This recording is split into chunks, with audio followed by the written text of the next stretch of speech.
Assalamualaikum warahmatullahi wabarakatuh.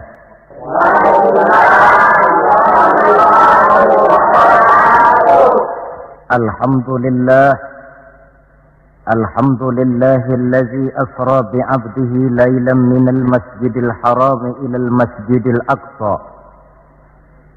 Wassalatu wassalamu ala sayyidina Muhammadin alladzi kanat hasanatuhu la tuhsa wa ala alihi wa ashabihi ahli sidqi wat tuqa, amma ba'du.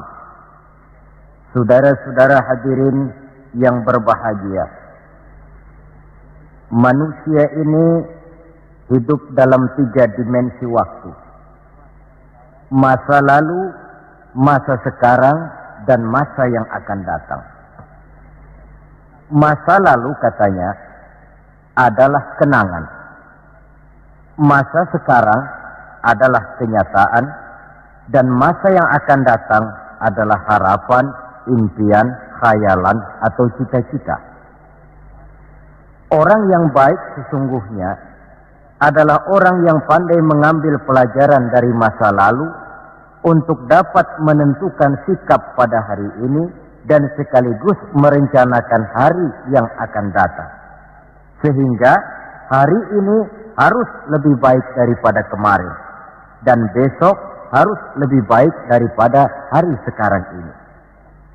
Dalam konteksnya dengan itulah kita pada pertemuan kali ini akan membicarakan tentang hikmah Isra dan Mi'raj.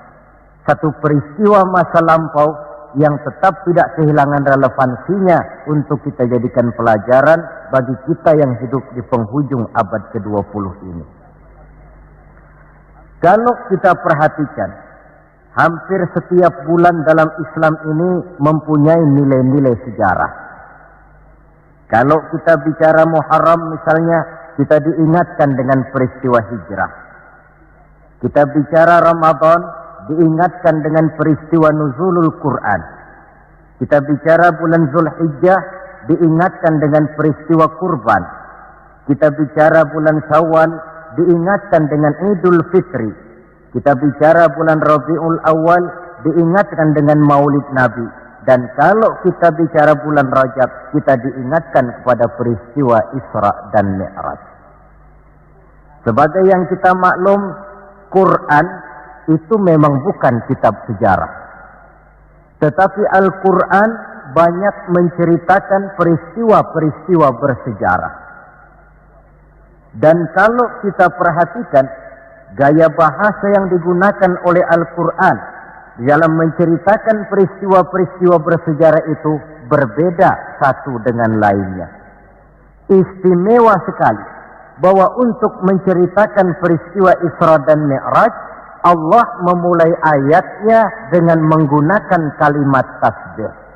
Seperti yang kita baca dalam surah Bani Israel ayat pertama. Subhanallazi asra bi'abdihi laylan minal masjidil harami ilal masjidil aqsa. Maha suci Allah yang telah menjalankan hambanya pada suatu malam dari Masjidil Haram di Makkah ke Masjidil Aqsa di Palestina. Mari kita coba dekati ayat ini per kalimat untuk memudahkan pengertian kita di dalam memahami peristiwa Isra dan Mi'raj ini. Ayat ini dimulai dengan kalimat Subhanallazi. Dalam ilmu balaghah, kalimat semacam ini disebut dengan kalimat ijaz, yaitu kalimat yang redaksinya ringkas namun isinya padat. Di situ ada kata yang tersirat, yakni lafzul jalalah, sehingga asli kalimatnya Subhanallahillazi, maha suci Allah, dan ini disebut dengan kalimat tasbih. Banyak peristiwa-peristiwa bersejarah yang diceritakan dalam Al-Quran, tetapi jarang yang diawali dengan kalimat tasbih. Al-Quran menceritakan bagaimana Allah menciptakan Nabi Adam, tidak dimulai dengan kalimat tasbih. Al-Quran menceritakan bagaimana Fir'aun dan bala tentaranya ditenggelamkan di Lautan Merah, itu kejadian hebat, tidak dimulai dengan kalimat tasbih. Pun Al-Quran menceritakan bagaimana umatnya Nabi Saleh, umatnya Nabi Hud dan lain sebagainya yang ditelan gempa bumi, ditiup angin topan, seluruhnya diceritakan dalam Al-Quran, tetapi tidak satu pun yang dimulai dengan kalimat tasbih. Istimewa untuk menceritakan Isra dan Mi'raj ini, Allah memulai ayatnya dengan kalimat tasbih. Subhanallazi, maha suci Allah. Maha suci dari segala kelemahan, maha suci dari segala kekurangan, maha suci dari segala ketidakmampuan. Allah mempertaruhkan kesuciannya untuk menjamin kebenaran peristiwa Isra dan Mi'raj. Dan sebagai pertanda, Isra dan Mi'raj bukan sekedar peristiwa biasa, tetapi Isra dan Mi'raj adalah peristiwa yang amat sangat luar biasa. Sampai Allah memulai ayatnya dengan menggunakan kalimat tasbih. Apa hikmah yang bisa kita ambil dari kalimat tasbih ini? Saudara, kita tahu di dalam agama kita ini kan ibadah macam-macam. Ada ibadah yang berat dan modalnya juga besar. Membangun masjid berat dan perlu biaya besar. Melaksanakan ibadah haji berat dan perlu biaya besar menurut umumnya ukuran ekonomi bangsa kita. Ini jenis ibadah yang berat dan perlu modal besar. Lalu ada pula ibadah itu yang berat tapi modalnya ringan. Seperti puasa. Puasa itu kan berat, puasa itu. Bukan menahan lapar dan hausnya yang berat, tetapi esensi puasa itu sendiri, yakni kemampuan mengendalikan nafsu. Kita ini kan kalau sedang puasa, lapar sih tahan, tapi marah kadang-kadang nggak tahan. Haus tahan, tapi ngomongin orang kadang-kadang nggak tahan. Padahal di situ esensi puasa, kemampuan mengendalikan nafsu. Dia ibadah yang berat, tapi modalnya ringan. Modal paling penting niat. Sahur itu kan hukumnya sunnah muakkadah. Yang wajib itu niatnya. Ini jenis ibadah yang berat tapi modalnya ringan. Lalu ada pula ibadah itu yang ringan, modalnya pun ringan. Agama menyebutnya dengan kalimatut thayyibah. Ucapan-ucapan yang baik yang dibanyak diajarkan oleh agama kita. Bertemu teman, assalamualaikum, ibadah. Memulai pekerjaan, bismillahirrahmanirrahim, ibadah. Melihat sesuatu yang hebat, masya Allah. Melihat sesuatu yang luar biasa, subhanallah. Terkejut, astagfirullah. Mendapat nikmat, alhamdulillah. Terkena musibah, inna lillah wa inna ilaihi raji'un. Ibadah dengan modal yang ringan berupa mengucapkan kata-kata yang baik yang banyak diajarkan oleh agama kita. Ini kan ringan. Orang tidak perlu syarat toharoh, orang tidak punya wudhu itu istighfar boleh. Tidak punya wudhu itu baca sholawat boleh. Membiasakan ucapan-ucapan yang baik di dalam kehidupan. Itu hikmah yang kita ambil dari kalimat subhanallah. Kalimat selanjutnya asra. Maha suci Allah yang telah menjalankan. Asal kalimat asra ini sara yasiru. Lalu dibentuk dalam bentuk majhul menjadi asra yusri isra'an. Maha suci Allah yang telah menjalankan. Segera nampak dari ayatnya, saudara-saudara, bahwa dalam peristiwa Isra dan Mi'raj itu yang aktif sebenarnya Allah. Nabi pasif. Allah yang menjalankan, Nabi yang dijalankan. Orang dijalanin tentu terima beres, namanya juga dijalanin. Maka tidak heran kalau beliau berangkat dari Mekah kemudian menuju Masjidil Aqsa di Palestina. Dari sana naik ke langit pertama, 2, 3, 4, 5, 6, 7. Dari sana naik lagi ke Rafraful Akhdar, sampai ke Sidratil Muntaha, sampai di bawah Aras, menerima perintah sholat, melakukan kunjungan ke surga dan neraka, kembali lagi ke Mekah tidak lebih daripada 1/3 malam. Kok bisa ya? Kalimatnya Asra. Allah yang menjalankan, Nabi yang dijalani. Tentu saja karena dijalankan, beliau lalu terima beres. Andai kata Rasul berjalan sendiri, terang beliau tidak akan mampu menempuh jarak yang demikian jauh dalam waktu yang relatif singkat. Artinya, di dalam memahami peristiwa Isra dan Mi'raj ini, yang dipakai bukan logika intelektualitas manusia, tetapi logika kemahakuasaan yang mutlak dari Allah Subhanahu wa ta'ala. Satu contoh kecil. Saya satu hari berangkat ke Bogor. Jam 9 saya berangkat dari rumah, ambil baju di lemari, saya pakai, berangkatlah saya ke Bogor. Saya tidak tahu kalau di kantong baju saya ada semutnya. Saya pun berangkat ke Bogor. Jam 10 sampai di Bogor, 10:30 urusan selesai, kembali lagi ke rumah, 11:30 sudah sampai di rumah.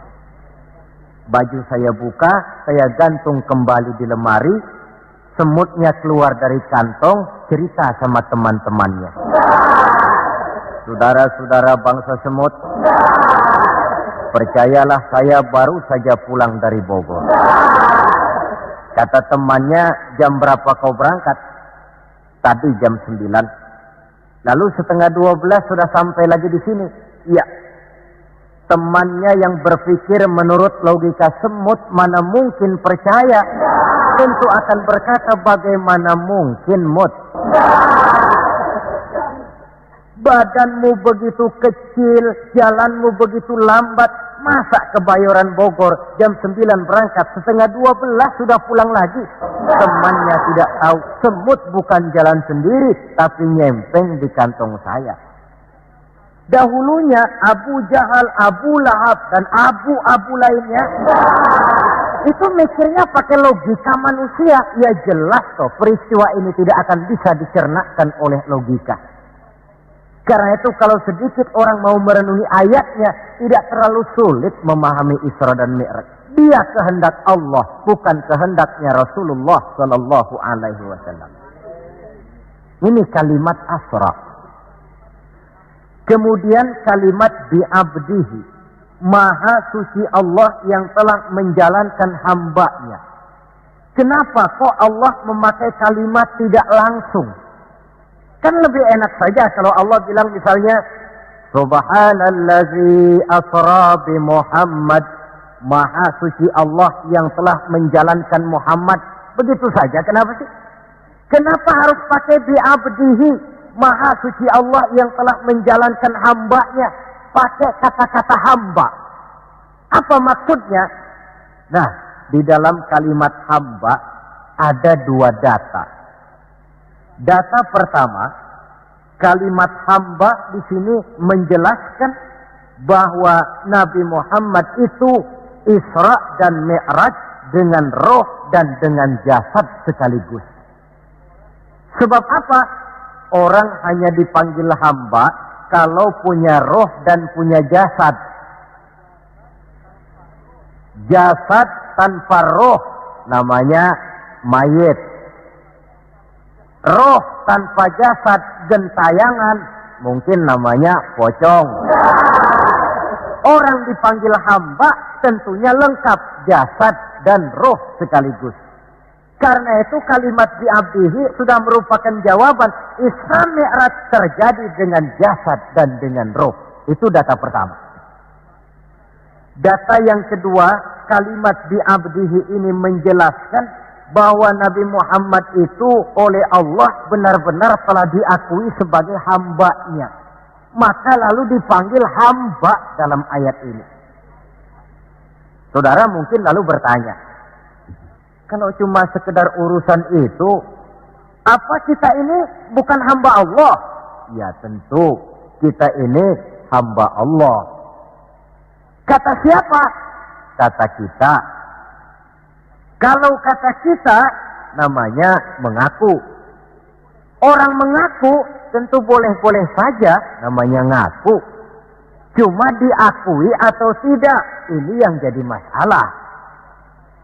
Saya bisa saja berkata, saya kenal dengan Bapak Presiden. Tapi yang jadi masalah, apakah Bapak Presiden juga kenal dengan saya? Dengan kata lain, kalau kata-kata hamba Allah keluar dari mulut manusia, nilainya murah. Kenapa murah? Sebab itu pengakuan. Tapi kalau keluar dari Allah sendiri, itu yang mahal. Maksudnya bagaimana? Berapa banyak manusia di dalam hidup ini, mulutnya berkata saya hamba Allah, tapi perbuatannya membuktikan dia hamba dunia, hamba nafsu, budak jabatan, budak pangkat, budak harta. Tidak sesuai antara ucapan dengan perbuatannya. Dari kalimat bi'abdihi ini kita ambil hikmah. Sekali kita menjadi hamba Allah, jangan menghamba kepada yang selain Allah. Sebab syahadat yang kita ucapkan punya konsekuensi. Asyhadu an la ilaha illallah. Saya bersaksi tidak ada Tuhan melainkan Allah. Maka itu berarti saya tidak akan menyembah kecuali hanya kepada Allah. Saya tidak akan pernah takut kecuali hanya kepada Allah. Saya tidak akan pernah minta tolong kecuali hanya kepada Allah. Saya tidak akan menggantungkan hidup kecuali hanya kepada Allah. Saya tidak akan pernah takut kecuali hanya kepada Allah. Konsekuensi yang logis daripada ucapan kalimat syahadat itu. Sekali kita menghamba kepada Allah, jangan menghamba kepada yang selain Allah.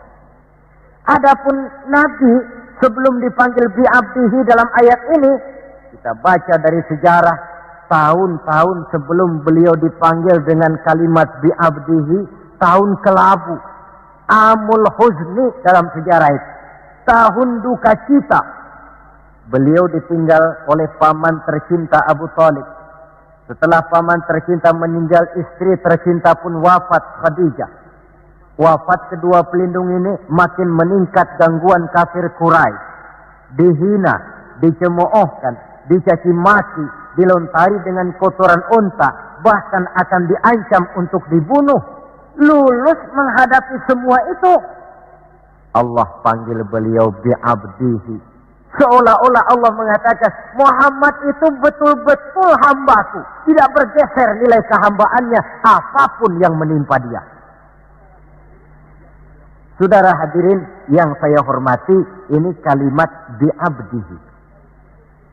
Jadi dari sini kita bisa memahami Isra yang merupakan perjalanan Nabi dari Masjidil Haram hingga ke Masjidil Aqsa.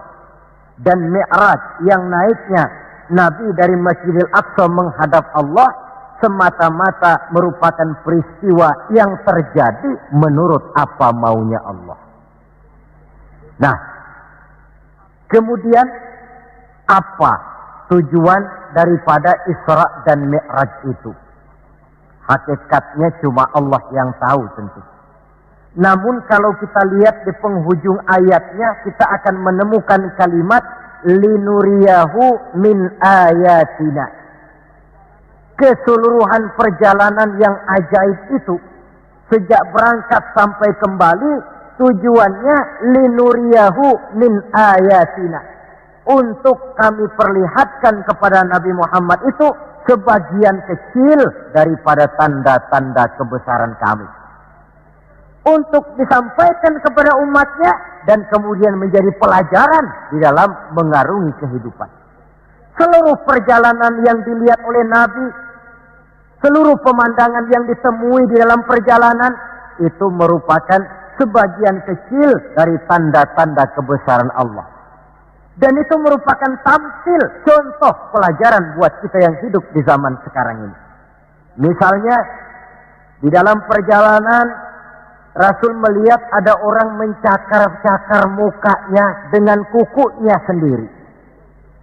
Beliau bertanya, ya Jibril, itu orang macam apa?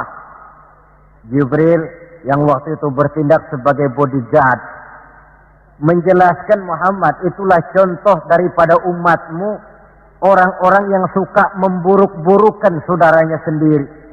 Ditampilkan bagaikan orang yang mencakar mukanya sendiri. Sebab muslim ini bersaudara seperti satu tubuh. Jikalau yang satu sakit, yang lain akan ikut merasakan sakit. Jikalau satu terinjak, yang lain merasakan akibatnya. Ibu jari tersandung batu, mulut akan berkata aduh, air mata akan keluar, kepala mungkin akan ikut pusing, dan itu refleks tanpa harus menunggu undangan. Orang yang memburuk-burukan saudaranya sendiri, hakikatnya mencakar mukanya sendiri. Bak kata pepatah, menepuk air di dulang, terpercik muka sendiri. Lalu beliau melihat pula ada orang dipotong lidahnya. Kata malaikat Jibril, Muhammad, itu tamsil daripada umatmu, orang-orang yang suka mengumpat, para pembuat fitnah, tukang bikin gosip dan menjelek-jelekan orang lain. Maka lidahnya akan dipotong sedemikian rupa. Lalu beliau melihat pula dalam perjalanan ada orang memikul kayu. Sudah cukup berat, rengkek dia membawa beban yang cukup berat itu. Anehnya malah, beban yang sudah cukup berat itu bukan dikurangi, malah ditambahi. Makin berat, makin ditambah, makin berat, makin ditambah. Sampai Nabi heran dan tanya, Jibril, apa lagi kalau ini? Nah Muhammad, ini tamsil daripada umatmu, orang-orang yang dipercayakan untuk memikul satu amanah, tetapi amanah yang satu belum dia laksanakan, sudah diterima amanah yang lain. Akhirnya bertumpuk-tumpuk di pundaknya amanah-amanah yang harus disampaikan. Orang yang terlalu banyak jabatan, tetapi kemudian ternyata tidak mampu melaksanakan tugasnya. Tapi dikasih jabatan baru, mau lagi. Dikasih yang baru, mau lagi. Soal mampu of tidak, soal nomor 2, yang penting punya jabatan. Orang yang di dalam menerima suatu pekerjaan tidak pernah mengukur dengan batas kemampuan yang dimilikinya. Lalu beliau melihat pula ada sekelompok orang menanam. Hari itu dia menanam, hari itu juga tumbuh, hari itu juga keluar buahnya. Diketamnya, lalu tumbuh lagi gantinya. Tiap kali diketam, tiap kali keluar buahnya. Itu tamsil apa ya Jibril? Kata malaikat Jibril, wahai Muhammad, itulah satu contoh daripada umatmu, orang-orang yang gemar memberikan bantuan kepada orang yang memang memerlukannya. Mereka yang rajin sedekah, membantu fakir miskin, menyantuni yatim piatu, memberikan bantuan kepada pengembangan dakwah, madrasah, pendidikan dan pesantren. Hakikatnya mereka mengeluarkan uang, tetapi hakikatnya itu adalah untuk kepentingan diri mereka sendiri. Dicontohkan laksana orang, hari itu dia menanam, hari itu tumbuh buahnya. Dia petik, keluar lagi gantinya. Begitu seterusnya, tidak pernah berhenti. Jadi orang yang rajin bersedekah, senang memberikan bantuan kepada mereka yang memerlukannya, pada hakikatnya adalah orang-orang yang tidak pernah merugi barang sedikit pun. Malah milik kita yang sebenarnya adalah apa yang sudah kita belanjakan di jalan Allah. Uang kita di kantong kita adalah uang kita hari ini. Besok barangkali uangnya sopir taksi. Uang yang ada di dompet, uang kita hari ini. Besok barangkali uangnya tukang rokok. Uang kita yang sebenarnya apa yang sudah kita belanjakan di jalan Allah. Baik dalam bentuk zakat, infak, sedekah dan lain sebagainya. Tentu banyak peristiwa yang dilihat oleh Nabi di dalam perjalanan yang seluruhnya merupakan pertanda kebesaran dari Allah Subhanahu wa taala. Nah, Saudara, kemudian di antara tujuan Isra dan Mi'raj, di samping memperlihatkan sebagian kecil tanda kebesaran Allah, menerima perintah sholat. Dari segi menerimanya saja sholat itu sudah istimewa. Coba kita lihat. Allah perintah kita puasa. Cukup turun ayat. Ya ayyuhalladzina amanu kutiba alaikumusiyam. Cukup turun ayat. Allah perintah orang yang mampu untuk melaksanakan ibadah haji. Cukup turun ayat. Allah perintah kita bayar zakat. Cukup turun ayat. Tapi Allah perintah kita sholat. Tidak cukup cuma sekedar turun ayat. Nabinya langsung dipanggil. Dari segi ini saja, sholat itu sudah istimewa.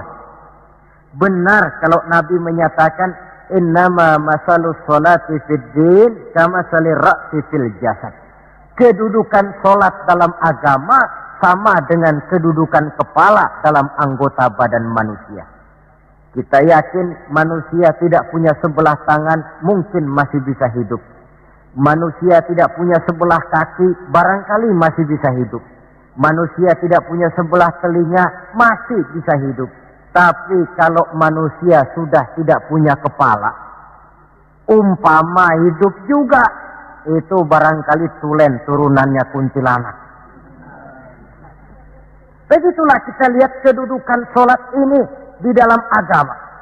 Begitu pentingnya sampai untuk menerima perintah sholat, Allah langsung memanggil Nabi kita Muhammad sallallahu alaihi wasallam.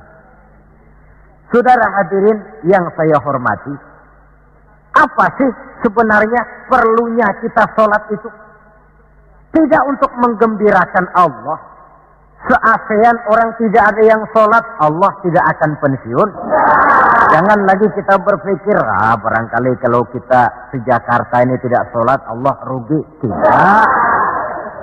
Tidak usahlah se Jakarta, se-ASEAN lah. Tidak ada orang yang sholat. Allah tetap Allah. Sebab ia menjadi Allah, tidak ada ketergantungannya kepada manusia. Ia tidak pernah mengambil manfaat daripada perbuatan manusia. Sholat yang diperintahkan kepada kita, manfaatnya akan kembali kepada kita. Apa sih manfaat sholat itu dalam hidup ini? Untuk menjawab apa manfaat sholat, coba kita lihat. Ayat yang memerintahkan sholat itu selalu oleh Allah dimulai dengan kata aqimis sholat. Tidak ada i'malis sholat, if'alis sholat. Tidak. Mesti aqimis sholat. Dirikan sholat. Bukan kerjakan. Tapi dirikan. Maaf saudara. Mungkin di antara kita sudah banyak yang mengerjakan sholat. Tapi belum banyak yang mendirikan sholat. Apa bedanya Pak mengerjakan sholat dengan mendirikan sholat itu? Kalau mengerjakan sholat itu cuma asal sekedar gugur kewajiban. Kadang-kadang keluar sholat Jumat nukar sendal. Mentang-mentang khotibnya khutbah, saudara-saudara kaum muslimin, ambillah yang baik, tinggalkan yang buruk. Lalu keluar praktek. Padahal sholat, di situ kita lihat bahwa orang macam ini sebenarnya hanya sekedar baru mengerjakan sholat, belum mendirikan sholat. Padahal agama menuntut kita dirikan sholat. Apa pengertian mendirikan sholat itu? Mendirikan sholat artinya mengerjakan sholat dengan betul, cukup syarat rukunnya, selesai sholat, ajaran sholat diterjemahkan di luar sholat. Itu artinya mendirikan sholat. Jadi ada istimrar, kontinuitas, kesinambungan kata orang sekarang. Pada waktu dia mengerjakan sholat kelihatan khusyuknya. Setelah selesai dia sholat, kembali ke masyarakat, kembali ke tempat tugas, ajaran sholat diterjemahkan di sana.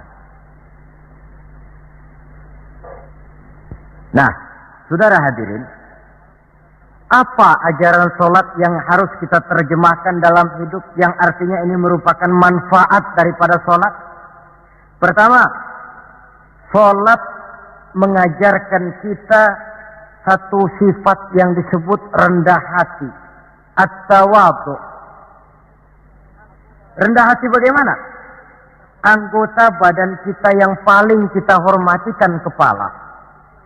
Kalau bergurau dengan teman, dipukulnya tangan kita, masih senyum kita. Dipegangnya kaki, masih senyum kita. Tapi kalau sudah kepala, marah. Namun kepala yang begini kita hormati, manakala sujud di hadapan Allah, sama rendahnya dengan telapak kaki kita. Allahu Akbar. Selesai sholat, kembali ke masyarakat, sombongnya hilang. Ini mendirikan sholat. Sebab apa? Dia tahu orang sombong itu Allah tidak senang. Iblis diusir dari sorga itu kan cuma karena sombong. Diperintah sujud kepada Nabi Adam, dia tidak mau. Allah tanya Iblis, kenapa kau tidak mau? Ini kan perintahku, kata Allah. Iblis dengan sombongnya menjawab, wahai Allah, saya akan diciptakan dari api, Adam kan dari tanah. Unsur api lebih mulia daripada unsur tanah. Masa saya harus sujud sama Adam yang baru kemarin? Gengsi ah. Kata Allah, kamu sombong iblis. Surga bukan tempat orang sombong. Keluar. Iblis diusir dari surga. Jadi kira-kira sajalah yang sudah di surga itu sombong saja diusir. Apalagi kita yang masih di dunia ini. Dalam segala bentuknya, sombong itu Allah tidak senang. Sombong ilmu, Allah tidak senang. Mentang-mentang punya ilmu agama, tepuk-tepuk dada, nih saya satu-satunya ustadz di sini. Semuanya mesti ngaji sama saya ya. Kalau tidak ngaji sama saya, Islamnya kurang tapi sah. Sombong dengan ilmu. Sombong harta, ibu-ibu, Allah juga tidak senang. Sombong pangkat pun demikian juga, yang wajar-wajar sajalah kita dalam hidup. Tawadhu. Yang kedua, sholat mengajarkan kita untuk ikhlas. Berbuat tanpa pamrih. Kalau sudah Allahu Akbar, itu sudah karena Allah. Orang mau puji atau tidak, mau tahu atau tidak, mau dengar atau tidak, yang penting Allah. Tertanam keikhlasan. Bagaimana orang yang ikhlas dalam berbuat itu? Maaf. Orang yang ikhlas dalam berbuat itu seperti orang buang air besar. Saudara, kalau saya tanya, pagi-pagi buang air besar itu ikhlas apa tidak? Walaupun malam saudara habis makan enak, sate, opor ayam, buahnya anggur, apel, besok pagi dibuang, ikhlas. Tidak pernah ditengok-tengokin. Begitu jatuh lalu dilihat, ini jangan-jangan satenya ini, tidak. Sudah jatuh ya sudah, kurelakan kau pergi. Berbuat tanpa pamrih, yang penting Allah. Ini mendirikan sholat. Yang ketiga, ini saya kira yang banyak dicari orang sekarang. Sholat itu memberikan ketenangan dalam hidup. Ketenangan bagaimana? Kita manusia hidup ini kan punya ambisi dan emosi. Yang orang lain punya, kita kepengen. Yang orang lain bisa, kita kepengen. Itu wajar, namanya manusia mesti punya emosi. Tapi emosi yang membludak tanpa dinetralisir akan bisa menimbulkan psikosomatik. Di mana manusia disiksa oleh perasaannya sendiri. Cobalah. Kadang-kadang dia lihat tetangganya beli televisi berwarna. Tetangga yang sebelah meriang. Enggak diapa-apain, meriang. Tetangganya malah makin kaya, besok beli kulkas.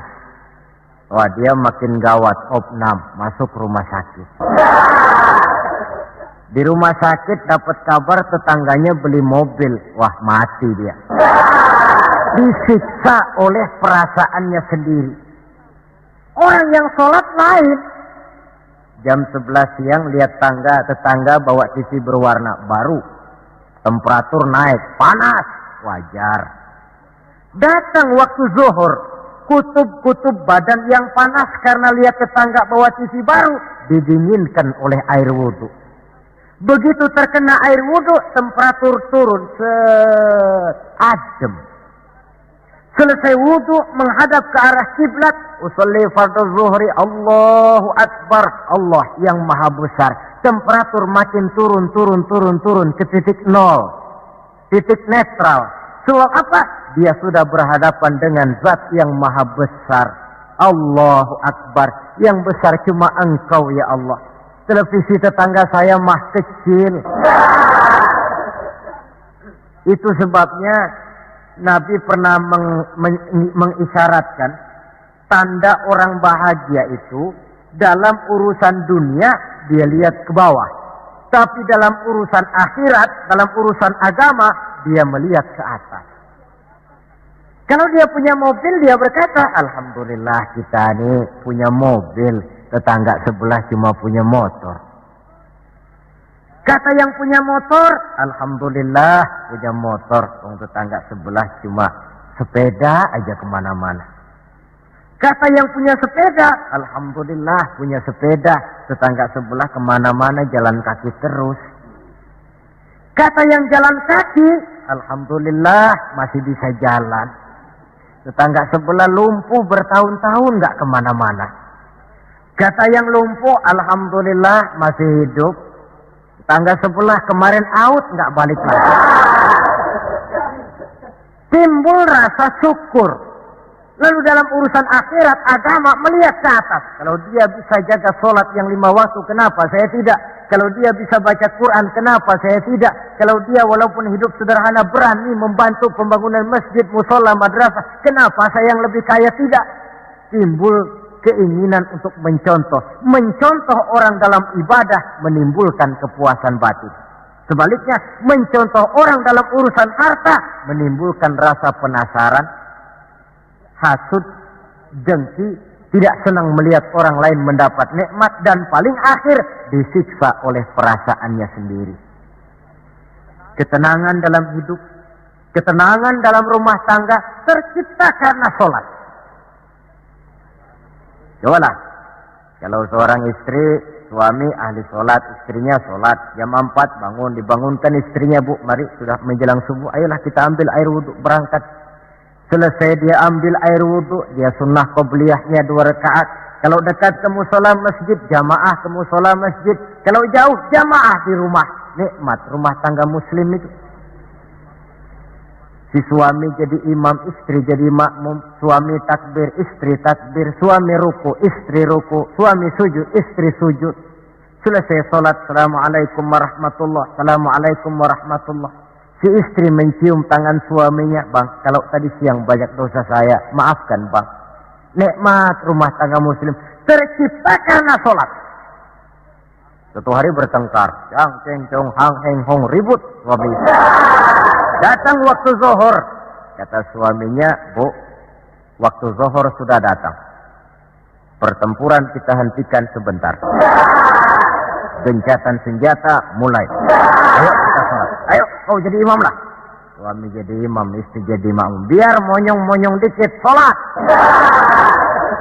Sholat. Assalamualaikum warahmatullah. Assalamualaikum warahmatullah. Si suami menoleh ke belakang. Bu, kalau memang masih penasaran, terusin yuk. Saya kira kalau memang masih terus juga, itu memang dasar ahli bertengkar. Sudah profesional itu. Pakai sholat juga tidak mempan, bagaimana pula dengan yang lain. Sholat membawa ketenangan dalam hidup pribadi, berumah tangga, bahkan bermasyarakat sampai kepada bernegara. Inilah makna inna sholata tanha anil fahsya'i wal munkar. Sholat yang didirikan dengan betul mampu mencegah manusia daripada perbuatan yang keji dan munkar. Saudara hadirin yang saya hormati, dengan demikian maka sholat adalah keperluan kita, bukan keperluannya Allah. Dan waktunya sudah diukur sedemikian rupa. Coba lihat, antara subuh dengan zuhur itu intervalnya panjang. Sebab apa? Allah juga tahu di situ jam-jam sibuk. Pegawai di kantor, petani di ladang, di sawah, pedagang di pasar, maka di situ tidak ada sholat kecuali sholat sunnah. Bekerja kita dari pagi sampai siang sampai udara panas, timbul stres. Datang refreshing, istirahatlah, jangan diporsir, ademi dengan wudhu, lalu sholat zuhur. Selesai sholat zuhur, kembali lagi ke tempat tugas. Antara zuhur dengan asar, intervalnya lebih pendek. Sebab apa? Dalam udara panas, kerja cepat melelahkan. Maghrib dengan isya, intervalnya lebih pendek lagi. Sebab apa? Sudah masuk malam, sebagian besar kejahatan justru terjadi pada waktu malam. Antara isya dengan subuh, intervalnya memang panjang. Tapi di sana ada terminal kontrol cadangan yang disebut tahajud, hajat, dan sebagainya. Terminal-terminal kontrol cadangan untuk menjaga stabilitas temperatur batin manusia. Jadi dengan demikian, kalau diabaikan, kerugian untuk manusia sendiri. Sebab hakikatnya Allah tidak pernah mengambil manfaat daripada amal dan perbuatan manusia itu. Nah, saudara-saudara, dari uraian yang singkat ini, kita ambil beberapa kesimpulan. Pertama, Isra dan Mi'raj adalah maunya Allah. Kita manusia punya kemauan, Allah juga punya kemauan. Kalau kemauan kita sesuai dengan kemauan Allah, tentu jadi. Kalau tidak, ya tidak. Maunya Allah yang jadi, bukan maunya kita. Nah, agar mau kita dimaui Allah, caranya bagaimana? Mudah saja. Ikuti apa maunya Allah, nanti dia ikuti maunya kita. Dekati Allah, nanti dia dekat dengan kita. Kalau dekat, fasilitas tentu dikasih. Kalau kita dekat sama lurah saja kadang-kadang dapat fasilitas kan. Dekat dengan orang-orang tertentu bisa mendapat fasilitas. Dekat dengan Allah, demikian juga adanya. Sarana komunikasi yang paling efektif untuk mendekati Allah, sholat adanya. Yang kedua, seluruh kejadian dalam alam hanya bisa terjadi karena dua proses. Pertama yang disebut proses kauniyah, yaitu seluruh kejadian yang terikat oleh hukum kausal, hukum sebab akibat. Kalau begini, mesti begitu. Kejadian seperti ini bisa diperhitungkan, dapat diperkirakan, dan bisa dianalisa. Tapi ada kejadian lain yang disebut proses rabbaniyah. Kejadian yang terjadi menurut apa maunya Allah dan tidak tunduk kepada manusia, kepada hukum kausal. Contoh, kalau ada anak kecil, logika kita akan lalu mikir, ini ada anak kecil, mesti ada bapaknya, mesti ada ibunya. Ibu bapak sebab anak akibat, itu proses kausal. Tapi kalau Allah yang mau, tidak mesti. Nabi Adam, ibu tidak ada, bapak tidak ada, Allah mau, jadi. Tidak bisa diselidiki secara eksakt. Bagaimana ya proses terjadinya Nabi Adam secara antropologi budaya? Buntu. Nabi Isa, ibu ada, bapak tidak ada, Allah mau, jadi. Tidak bisa diselidiki secara medis. Bagaimana ya menurut ilmu kedokteran, kok Siti Maryam bisa hamil padahal dia tidak punya suami? Mukjizat. Maryam hamil tanpa suami, Allah yang mau. Cuma tentu agak kita sesalkan bahwa di zaman sekarang ini rupanya banyak juga perempuan-perempuan tidak mau kalah dengan Siti Maryam ini. Ini barangkali termasuk mukjizat abad 20. Saudara-saudara, otoritas intelektual perlu, tapi tidak bisa mentargetkan. Beberapa tahun yang lalu, Direktorat Vulkanologi itu sibuk mengawasi 2 buah gunung berapi yang dianggap bahaya kelas 1 dan setiap saat bisa meletus. Sore, pagi, siang, malam diawasi. Merapi di Jawa Tengah, dan Anak Krakatau di Selat Sunda. Apa yang kemudian terjadi? Yang diawasi tenang-tenang saja. Yang tidak diawasi malah batuk-batuk, galunggung. Begitu galunggung meletus, komentar macam-macam. Kata Direktorat Vulkanologi, oh itu kan gejala alamiah. Gejala alamiah. Kata yang seniman, oh itu karena alam sudah bosan bersahabat dengan manusia. Macam-macamlah komentar. Tapi satu hal yang jelas, otoritas intelektual manusia itu harus sadar akan kelemahan keterbatasannya. Janganlah karena terlalu memuja otak sampai kita lupa kepada yang bikin otak. Sebab bagaimanapun jeniusnya otak manusia, yang bikin otak tentu lebih jenius lagi. Kita kagum dengan otak manusia, tapi kadang-kadang kita lupa dengan sang pembuat otak. Isra Mi'raj, proses Rabbaniyah. Allah yang mau, bukan Nabi Muhammad yang mau. Api, kalau menurut kita kan api itu panas, membakar. Kalau menurut Allah tidak, api itu netral. Netral bagaimana? Terserah maunya Allah. Kalau dia mau api panas, ya panas. Kalau tidak, ya tidak. Panas dan tidaknya bukan untuk manusia, bukan untuk Allah, tetapi untuk manusia.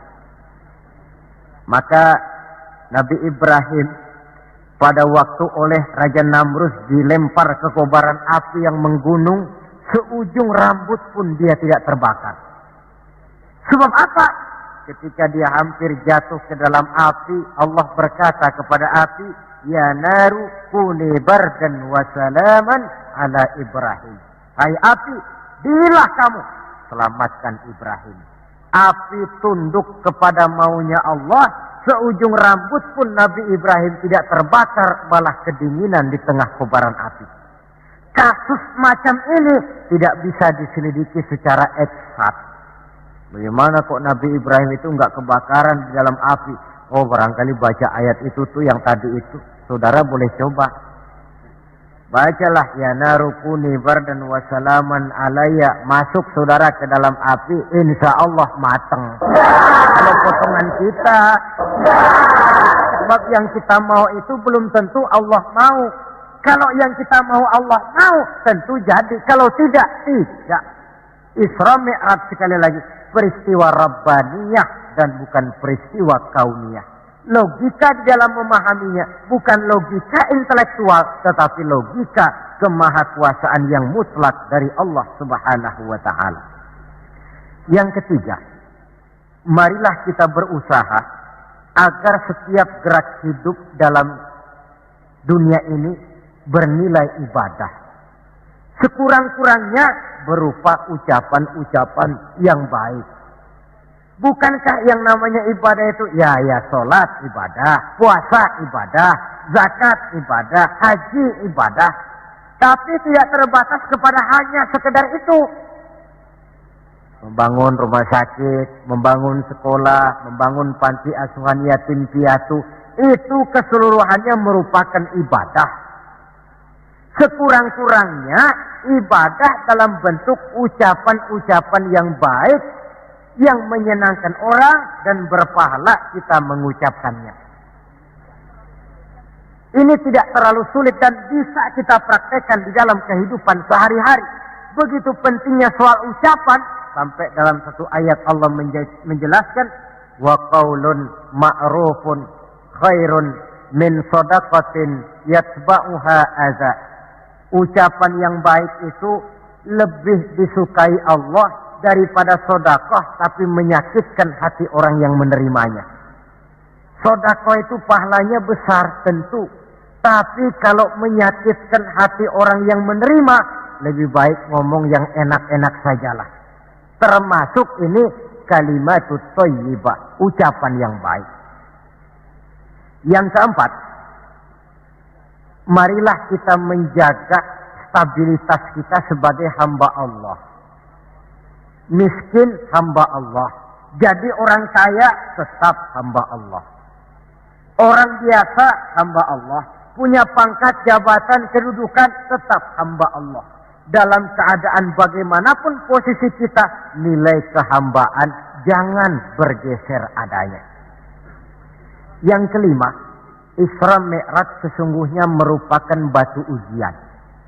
Setelah terjadi peristiwa Isra Mi'raj, kelihatan mana yang loyang, mana yang emas, mana yang batu kerikil, mana yang mutiara dan intan. Setelah terjadi Isra dan Mi'raj, yang beriman makin mantap imannya, yang ragu-ragu makin kembali malah kepada kekafiran, yang memang sudah kafir makin menghebat kekafirannya. Rombongan pertama yang makin mantap imannya diwakili oleh Abu Bakar Siddiq. Sehingga ketika diceritakan orang kepadanya, wahai Abu Bakar, sahabatmu Muhammad itu sudah gila dia. Gila bagaimana? Masa dia cerita katanya tadi malam dia dari Masjidil Aqsa, lalu sekarang sudah ada di Mekah lagi. Betul dia cerita macam itu? Betul. Saudara, kalau memang Muhammad yang cerita macam itu, jangankan cuma sekedar sampai Masjidil Aqsa di Palestina, lebih daripada itu pun kalau dia yang memang betul cerita, saya percaya. Makin mantap. Yang ragu-ragu malah ada yang kembali kepada kekufuran. Yang kafir malah makin menghebat kekafirannya.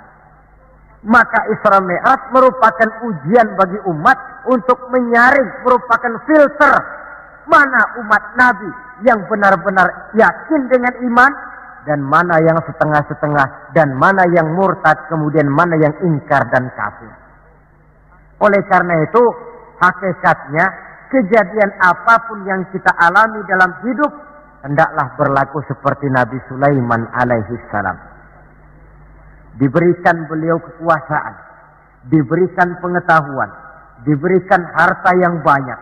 Atas semua itu, beliau hanya berkata, "Hadza min fadli Rabbi liyabluwani aashkuru am akfur."